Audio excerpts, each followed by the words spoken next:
Lorsque l'on réfléchit à l'endroit le plus sûr sur Terre, beaucoup de gens considèrent d'abord la criminalité violente et la guerre comme des indicateurs de risque et de danger. Il était facile de citer des villes et des pays dits dangereux, que ce soit des villes comme Saint-Louis, Missouri, qui a l'un des taux de criminalité violente les plus élevés des États-Unis, Gary, Indiana, où la probabilité d'être victime d'un crime contre les biens ou d'un crime violent est de 1 sur 29, ou encore San Pedro Sula au Honduras, qui est classée comme la ville la plus violente du monde. La Syrie, le Yémen et l'Afghanistan en conflit sont aussi jugés dangereux. Mais lorsqu'on réfléchit à ce qui rend un endroit sûr, les taux de criminalité et la proximité d'un conflit militaire ne sont pas les seuls facteurs à prendre en compte. Par exemple, le Japon est depuis longtemps l'un des pays les plus sûrs au monde, avec de faibles taux de violence et de petite criminalité. Cependant, vous pourriez être surpris d'apprendre qu'en 2011 encore, le Japon présentait le risque de décès par incendie le plus élevé parmi tous les pays développés, suivi de près par les États-Unis. Le Japon a également signalé le 4e taux le plus élevé de décès dû au tremblement de terre entre 1900 et 2016. Bien que le Japon puisse être considéré comme assez sûr en termes de criminalité, sa réputation de sécurité ne prend pas en compte sa vulnérabilité face aux catastrophes naturelles. Comme vous le voyez, la sécurité environnementale et le risque de criminalité violente ne sont que quelques facteurs parmi d'autres déterminant si un lieu est vraiment sûr ou non. Outre la violence et les catastrophes naturelles, de nombreux classements de sécurité intègrent la santé, espérance de vie, taux de maladie et des critères environnementaux comme l'accès à un air et une eau propre. Alors, qu'est-ce qui rend un endroit sûr? Et où se trouvent les endroits les plus sûrs de la planète? Découvrons-le. Avant d'analyser les données concrètes concernant des éléments comme les taux de criminalité et les risques pour la santé, nous devons aborder un aspect qui n'est pas si tranché, mais qui reste très important. Nous parlons, bien sûr, de la perception des gens quant à l'endroit où ils se sentent le plus en sécurité. Beaucoup de personnes ont tendance à percevoir certains endroits comme étant plus sûrs que d'autres, et ce sentiment de sécurité est important, que ces impressions soient ou non confirmées par les données. Le sentiment de sécurité incite à choisir certains lieux de vie, car sa perception, largement répandue, influence nos choix résidentiels. Selon une étude mondiale, les endroits perçus comme les plus sûrs au monde incluent de nombreux pays européens comme les Pays-Bas, la Suède, l'Autriche, la Finlande et la Norvège, ainsi que le Canada et l'Australie. La Nouvelle-Zélande était le 3e pays le plus sûr d'après l'étude, le Danemark occupant la 2e place. Le pays le plus sûr au monde, basé uniquement sur la perception, et la Suisse, qui occupe également la 1re place du meilleur pays dans un autre classement d'un média américain. Bien que la Suisse soit considérée comme le pays le plus sûr, de nombreux facteurs concurrents pourraient remettre en question la validité de ce point de vue.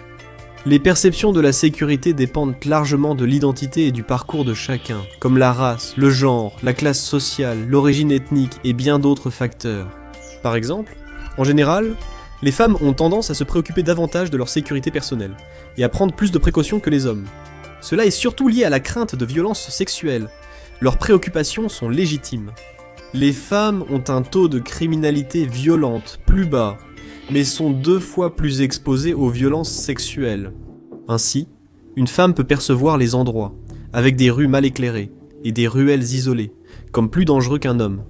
Cette différence de perception étant étroitement liée à l'identité de genre.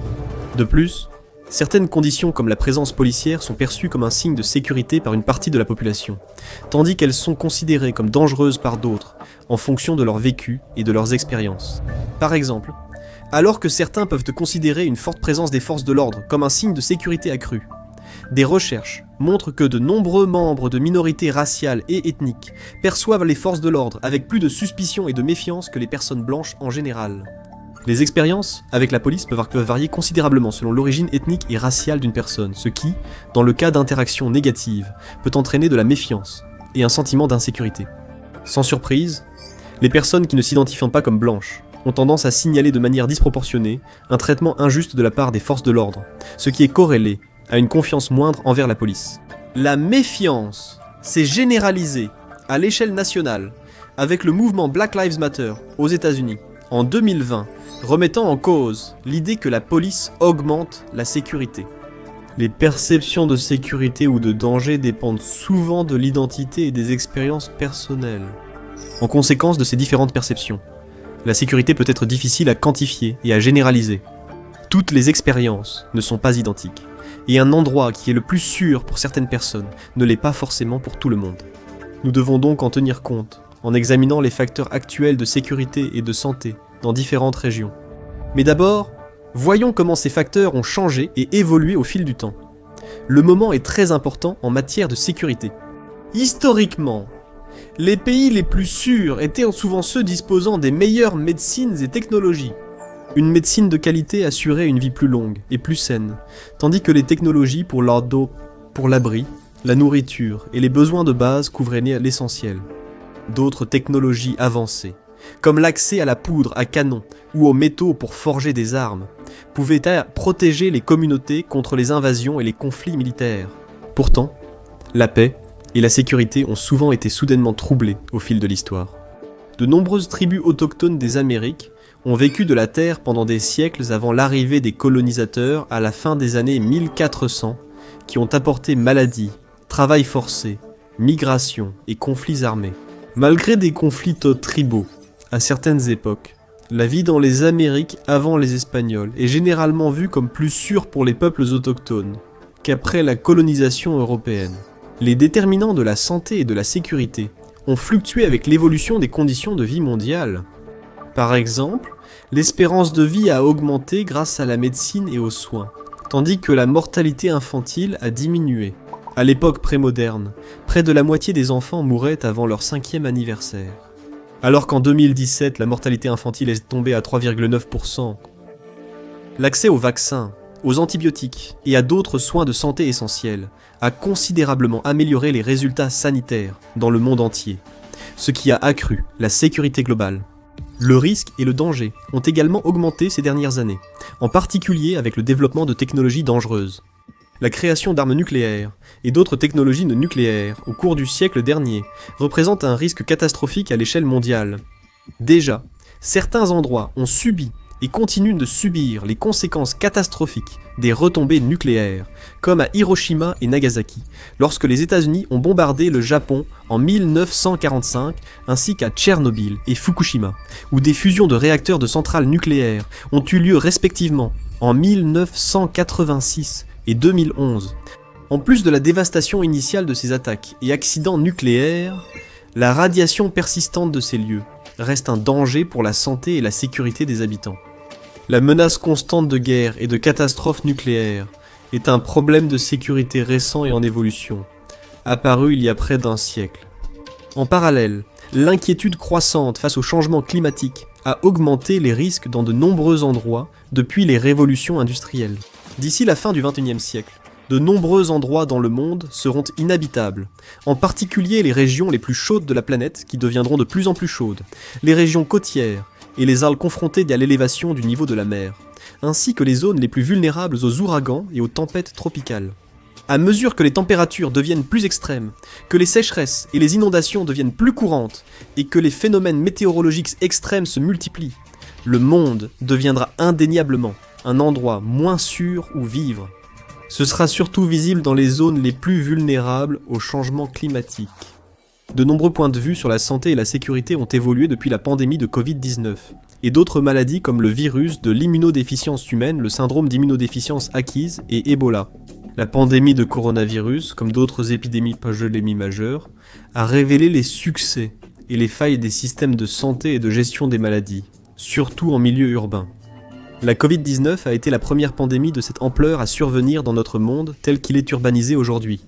Dans les années 1900, lors de la grippe espagnole, seulement 14% de la population mondiale vivait en ville. Actuellement, 57% de la population mondiale vit en ville.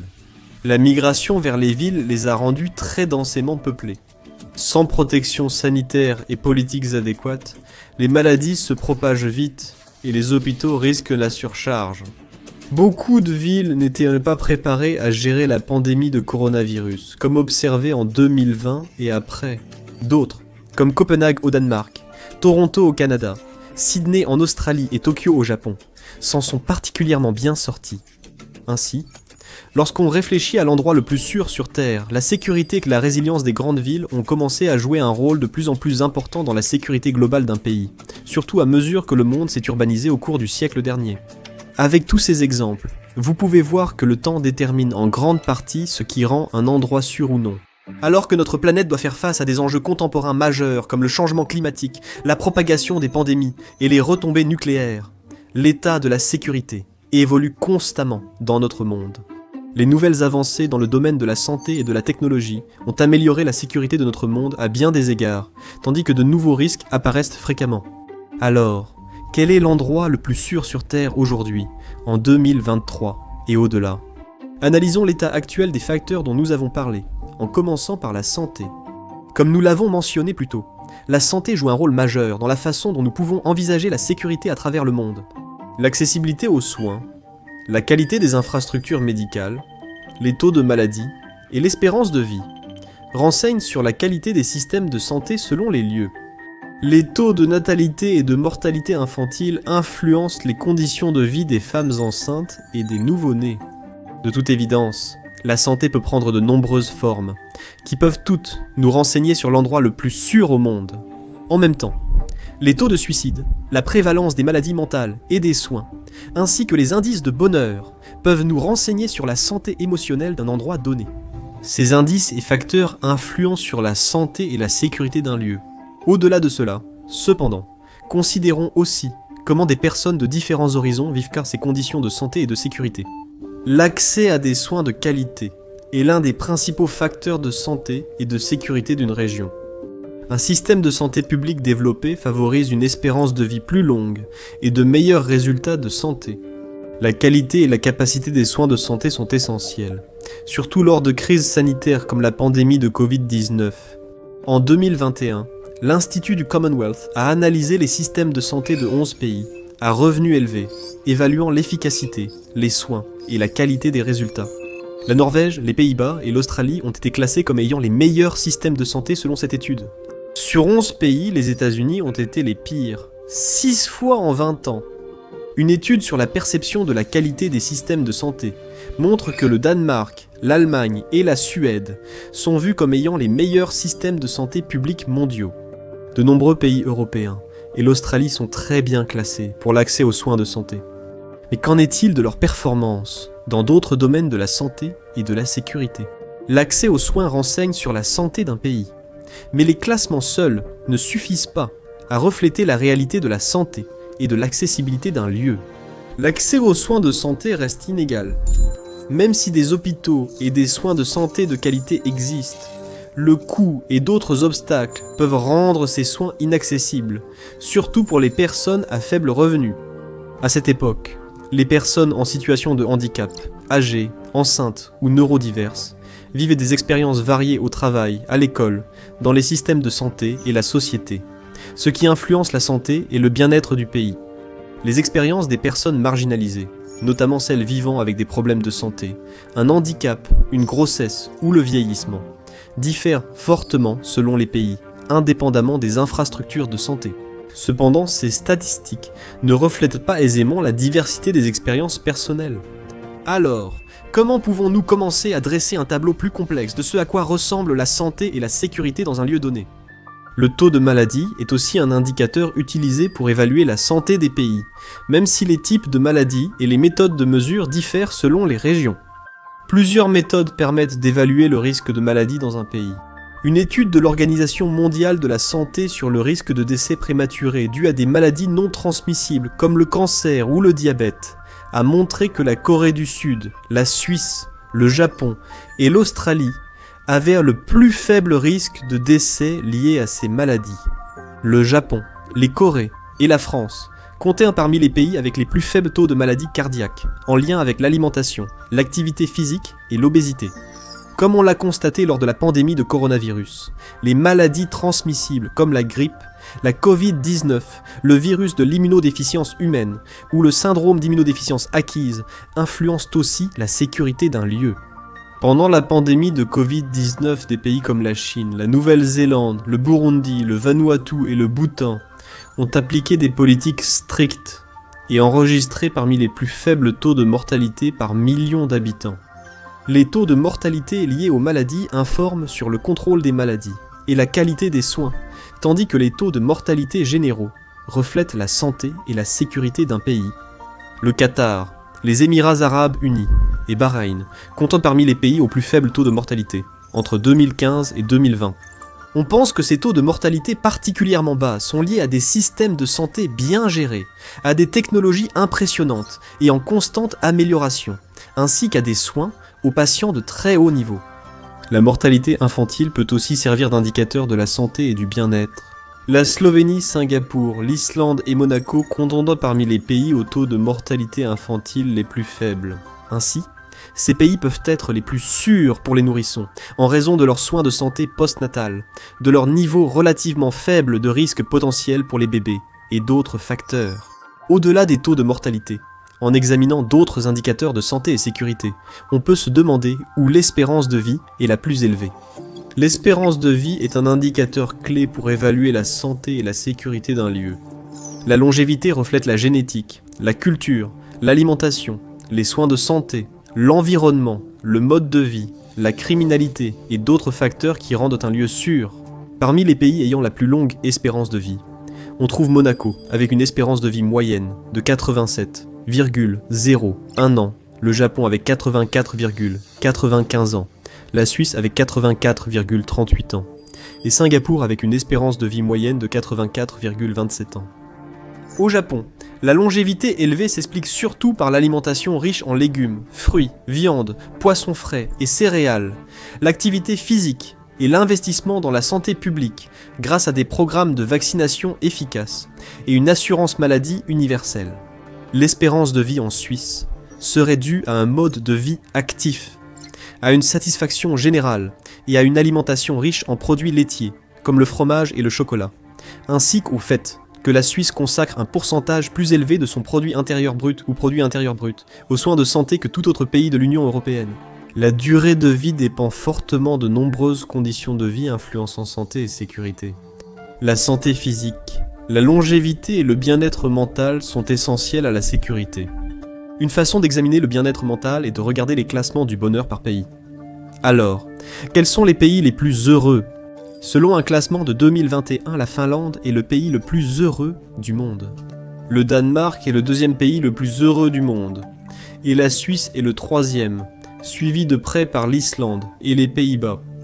L'Islande est le pays avec le plus fort soutien social parmi les plus heureux, la Finlande, la Norvège et le Danemark partageant la deuxième place. Analyser les taux de suicide offre aussi un aperçu du bien-être émotionnel et de la sécurité dans une région, en lien avec les conditions de vie, la politique, la culture ou d'autres facteurs. Les pays ayant les taux de suicide les plus bas signalés incluent Antigua et Barbuda, la Barbade et la Grenade, ainsi que des pays comme la Jordanie, la Syrie, le Venezuela, le Honduras et les Philippines. Les pays scandinaves comme la Norvège, la Suède, le Danemark et la Finlande ont des taux de bonheur élevés et peu de suicides. Cependant, les longs hivers, avec des journées de 20 heures ou plus, sont liés aux troubles affectifs saisonniers et à des taux de suicide accrus. Cependant, prendre en compte des statistiques spécifiques, comme les taux de suicide, n'est peut-être pas la meilleure façon d'évaluer la santé d'un pays. Ces taux ne tiennent pas compte des circonstances entourant le suicide. Dans des pays comme la Belgique, où le suicide assisté est autorisé, les taux de suicide peuvent être plus élevés, souvent liés à des maladies terminales plutôt qu'à la santé mentale.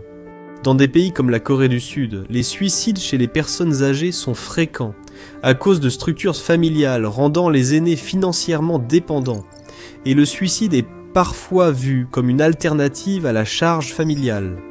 Ces conditions du suicide dans divers lieux montrent que les circonstances du bien-être mental et de la santé ne peuvent être entièrement comprises par les seules statistiques, qu'il s'agisse des taux de suicide, de maladies ou du financement des soins. Le facteur que nous devons explorer est l'effet de l'environnement et du climat.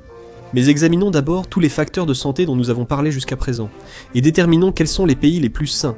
Un classement qui prend en compte l'espérance de vie, le taux de mortalité infantile, les dépenses de santé par habitant, et le produit intérieur brut par habitant, classe l'Islande comme le pays le plus sain, compte tenu de ses niveaux élevés de dépenses de santé, de la faible incidence des maladies évitables, de la longue espérance de vie et de son système de santé universel financé par l'État. De plus, la loi islandaise oblige les résidents à s'inscrire auprès d'un médecin, favorisant ainsi les soins préventifs. Parmi les pays les plus sains figure le Japon, grâce à son espérance de vie élevée, son assurance maladie universelle et ses nombreux lits d'hôpital, ainsi que l'Italie, Singapour, la Suède et la Finlande. Comme vous le voyez, tous ceux classés parmi les plus sains du monde sont aussi réputés pour leur aptitude dans divers domaines liés à la santé, comme la propagation des maladies, l'espérance de vie, les infrastructures de soins et les indices de bonheur, entre autres. Comme mentionné, les soins de santé ne suffisent pas. Qu'en est-il de l'environnement et du climat ? L'environnement et le climat d'un lieu sont des facteurs majeurs pour la santé et la sécurité. La qualité de l'environnement et sa vulnérabilité au changement climatique détermineront de plus en plus la santé et la sécurité des habitants, à mesure que les impacts du changement climatique s'aggraveront. Les pays offrant les meilleures perspectives de sécurité environnementale se distinguent par leur résilience face au changement climatique, leur capacité d'adaptation, leur faible risque de catastrophes naturelles, la sécurité alimentaire, l'accès à l'air et à l'eau potable, ainsi que la faible exposition aux radiations, au plomb et autres contaminants nocifs. Tous ces facteurs peuvent nous donner une meilleure idée des pays qui sont les endroits les plus sûrs sur le plan environnemental pour y vivre, tant aujourd'hui qu'à mesure que le changement climatique s'aggravera à l'avenir. Avec l'aggravation du changement climatique, les zones chaudes se réchaufferont, les froides se refroidiront, les régions humides deviendront plus humides et les sèches encore plus sèches. Les ouragans, incendies, sécheresses et inondations seront plus fréquents. La montée du niveau de la mer rendra inhabitables de nombreuses îles et régions côtières, et les phénomènes météorologiques extrêmes deviendront plus graves et fréquents. Aucun lieu sur Terre n'est totalement protégé du changement climatique, mais certains seront plus sûrs. On pense que les régions plus fraîches s'en sortiront mieux, car d'ici le milieu du XXIe siècle, les températures estivales seront de 5 à 6 degrés plus élevées qu'aujourd'hui en Amérique du Nord. Partout dans le monde, les zones les plus sûres seront loin de l'océan, car de nombreuses côtes vont rétrécir et s'éroder. Les îles risquant d'être submergées, et les tempêtes tropicales, inondations et ouragans deviendront plus fréquents, intenses et meurtriers qu'actuellement. Cependant, l'accès à l'eau douce est également impératif, car la demande en eau potable ne cesse de croître. Les terrains désertiques et zones arides ont épuisé une grande partie des réserves d'eau souterraines, et la terre sèche n'absorbe plus la pluie. De plus, l'altitude influencera la sécurité contre les inondations et les températures extrêmes. Ces facteurs peuvent te protéger contre le changement climatique, mais où sur Terre les trouve-t-on ? Parmi les endroits les mieux notés en termes de sécurité géographique face au changement climatique, on trouve le nord des États-Unis, en particulier autour des Grands Lacs et du Nord-Est, ainsi que le Groenland, l'Irlande et le centre du Canada.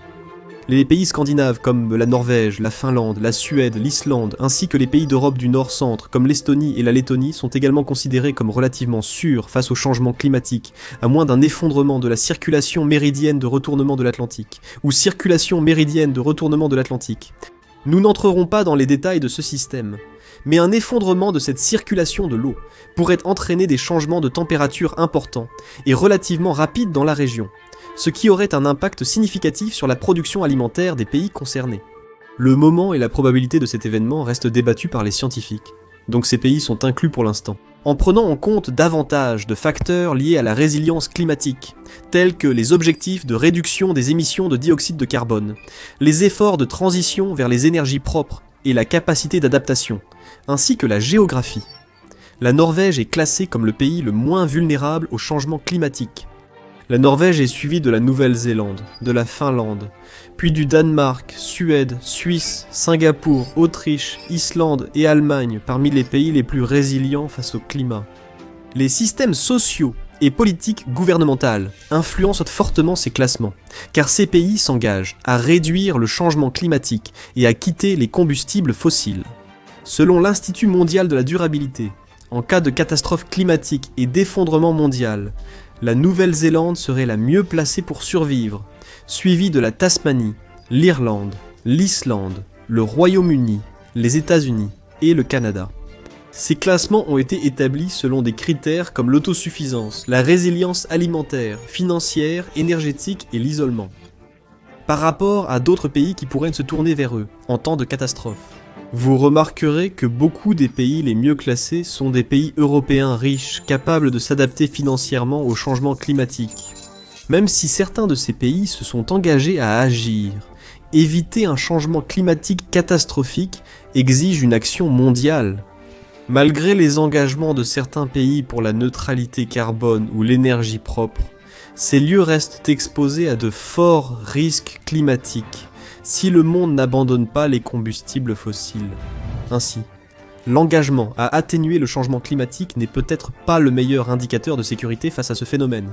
Les pays à faible revenu sont particulièrement exposés aux risques climatiques, car il manque souvent de moyens pour financer des mesures d'adaptation.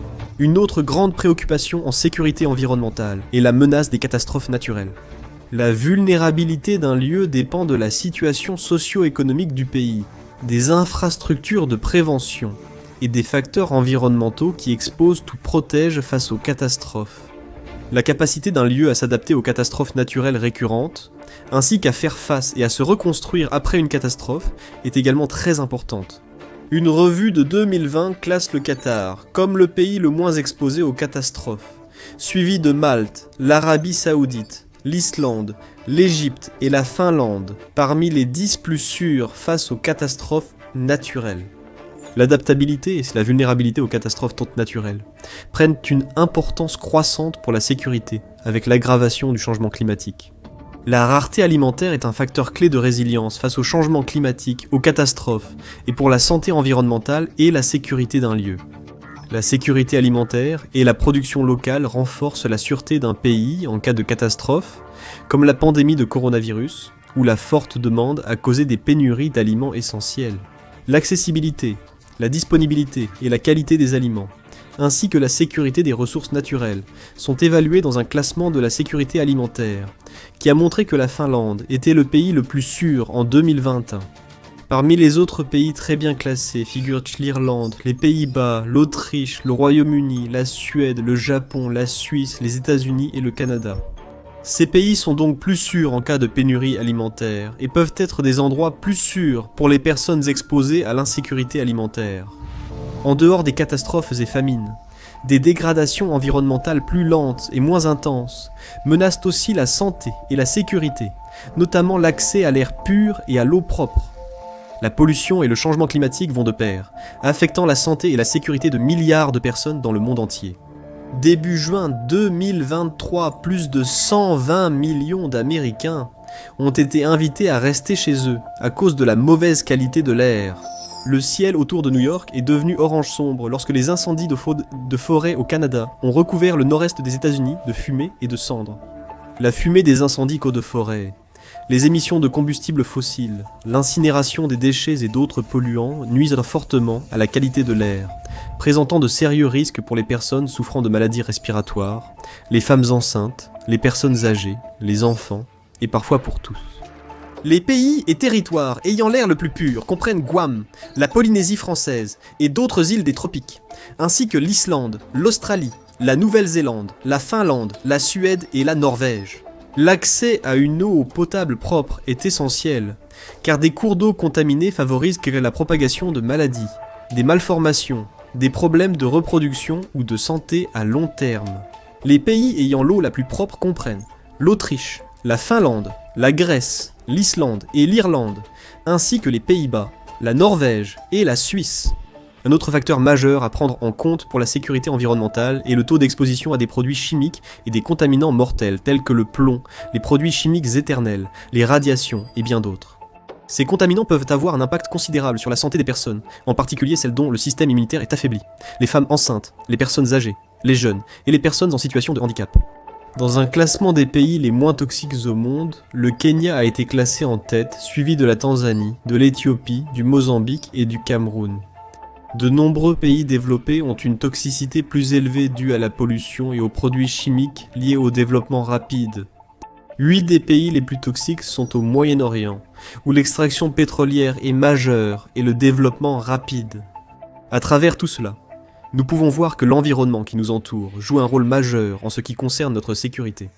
Avec l'aggravation du changement climatique et de la dégradation de l'environnement, la sécurité environnementale deviendra essentielle et affectera de nombreuses vies dans le monde. Cependant, il faut noter que beaucoup de ces classements environnementaux reposent sur des projections des perspectives et des idées de la santé environnementale. L'avenir du changement climatique reste parfois imprévisible. Par exemple, le nord des États-Unis est jugé relativement protégé du changement climatique. Les conséquences des incendies de forêt au Canada ont été surprenantes et inattendues, dans une région que l'on pensait moins touchée par le changement climatique. Cependant, l'environnement et le climat influencent fortement la santé et la sécurité d'un lieu. Nous verrons ensuite les pays les plus sûrs concernant la violence et les préjudices. Qui sont les principaux candidats à la sécurité environnementale ? La Finlande est l'un des pays les plus sûrs sur le plan environnemental, grâce à sa résilience au changement climatique, à la qualité de son air et de son eau, et à sa sécurité alimentaire. L'Islande a obtenu d'excellentes notes pour sa résilience et adaptation au climat, sa résistance aux catastrophes naturelles, et la qualité de son eau et de son air, tout comme le Canada, la Norvège, la Suède et la Suisse. Mais comment ces pays se comparent-ils en matière de sécurité face à la violence et aux préjudices ? Évaluer la sécurité implique aussi d'analyser les taux de violence et de préjudice sur place. Bien que la violence soit souvent considérée comme l'une des formes les plus évidentes de sécurité ou d'insécurité dans un lieu, plusieurs facteurs déterminent si la violence représente un risque sérieux dans un endroit donné. L'indice mondial de la paix renseigne sur la sécurité d'un lieu, tout comme les taux de conflit, de criminalité violente, la présence policière et la violence. Cependant, certains risques pour la sécurité sont moins visibles, tels que la sévérité des lois sur les armes à feu, le risque de guerre nucléaire, l'oppression politique et les accidents mortels de la route. Alors, quels sont les pays où la violence est la moins présente, que ce soit en termes de guerre, de criminalité ou d'oppression politique ? Les classements de l'indice mondial de la paix se concentrent sur 3 domaines de pacifisme, qui incluent les niveaux de sécurité et de sûreté sociale, l'étendue des conflits nationaux et internationaux en cours dans un pays donné, ainsi que le degré de militarisation de ce pays. La catégorie de sécurité et de sûreté sociale est mesurée à travers les taux de criminalité violente, d'activités terroristes et de manifestations violentes, ainsi que les relations avec les pays voisins, la stabilité de la scène politique et le nombre de personnes déplacées et de réfugiés provenant de ce pays. Les conflits nationaux et internationaux en cours sont mesurés à travers des indicateurs d'implication dans des conflits internes et externes, ainsi que leur rôle et la durée de leur implication dans ces conflits.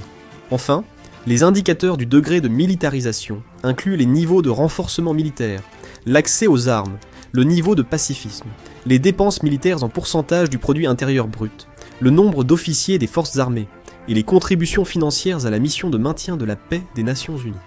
Alors, quels sont les pays les plus pacifiques selon ce système de notation ? Regardons cela de plus près. En tête du classement en tant que pays le plus pacifique du monde, on trouve l'Islande, suivi du Danemark, de l'Irlande, de la Nouvelle-Zélande, de l'Autriche et de Singapour. D'autres pays largement pacifiques incluent le Portugal, la Slovénie, le Japon, la Suisse et le Canada.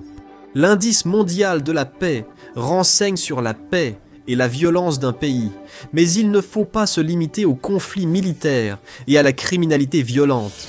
Même si l'indice mondial de la paix fournit une valeur, cette évaluation de la paix présente certaines limites.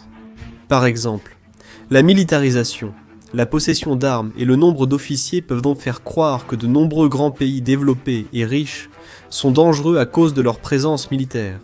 Cependant, la militarisation peut aussi être considérée comme une forme de sûreté et de sécurité, car une présence militaire forte et établie pourrait dissuader les conflits venant d'autres pays. Ainsi, l'indice peut ne pas totalement refléter le niveau de paix ou de violence d'un pays.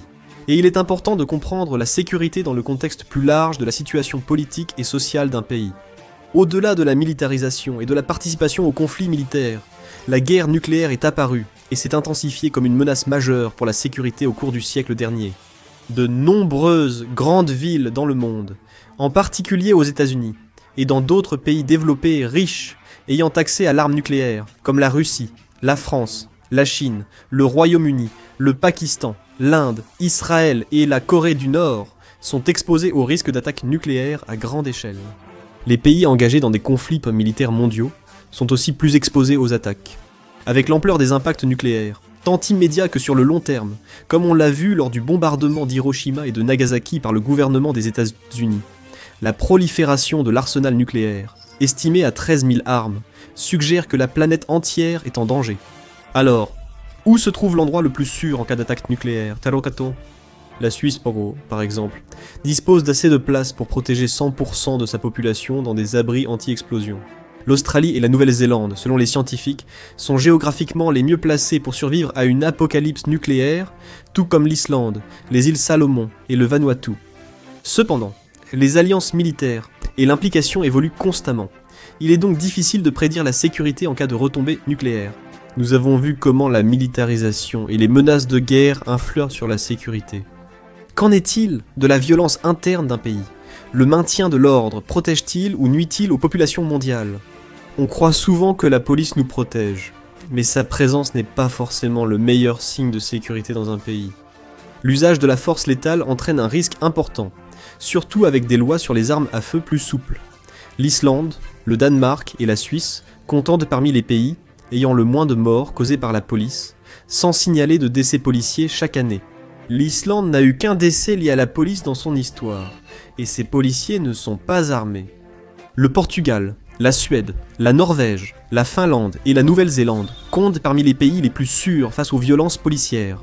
À l'époque, de nombreux pays avec peu de morts liés à la police figuraient aussi parmi les plus sûrs du monde. Bien que la police et l'armée puissent représenter un risque sérieux pour la sécurité d'un pays, les décès et blessures liés à la violence proviennent souvent des circonstances politiques propres à chaque pays. Les pays où la liberté de la presse est restreinte, ou où des personnes sont persécutées ou criminalisées en raison de leur identité, race, religion, sexualité, genre, ethnie, etc., présentent un risque sérieux pour citoyens et visiteurs. Alors, quels sont les pays les plus sûrs pour l'expression de soi, ainsi que pour les femmes, les personnes lesbiennes, gays, bisexuelles, transgenres, queer+, et d'autres personnes issues de milieux marginalisés? En ce qui concerne l'expression de soi, la sécurité peut être largement favorisée ou entravée par les circonstances culturelles et politiques. Les lieux offrant protection et soutien culturel favorisent la sécurité des personnes de divers horizons. La Norvège a la plus grande liberté de la presse, devant le Danemark, la Suède, l'Estonie et la Finlande. De plus, les Pays-Bas, le Canada, le Royaume-Uni, l'Australie, la Norvège et la Suède sont tous considérés comme ayant des lois solides en matière de liberté religieuse, ce qui protège une autre forme d'expression de soi.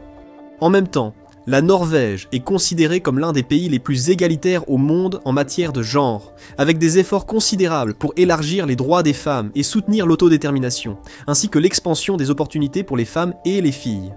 La Finlande a également une longue histoire d'égalité des genres, ayant accordé aux femmes des droits politiques complets, en 1906 devenant ainsi le premier pays à le faire. En Finlande, hommes et femmes sont également présents sur le marché du travail. L'Islande fait également partie des pays les plus avancés en matière d'égalité des genres.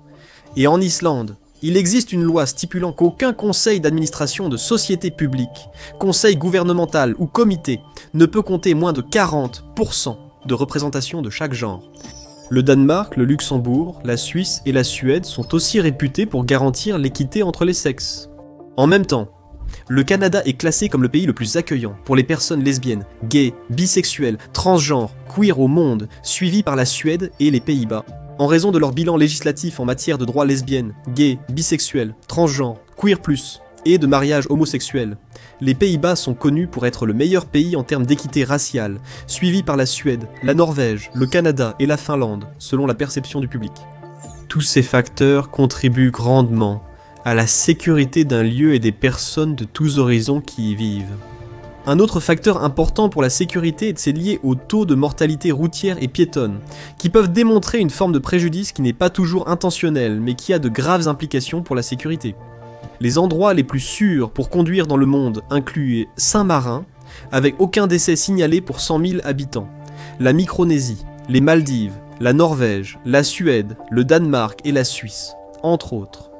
La sécurité routière est cruciale pour identifier les lieux les plus sûrs, car conducteurs, cyclistes et piétons sont exposés au risque des routes et de la conduite dangereuse. Alors, quels sont les pays les plus sûrs en matière de violence ?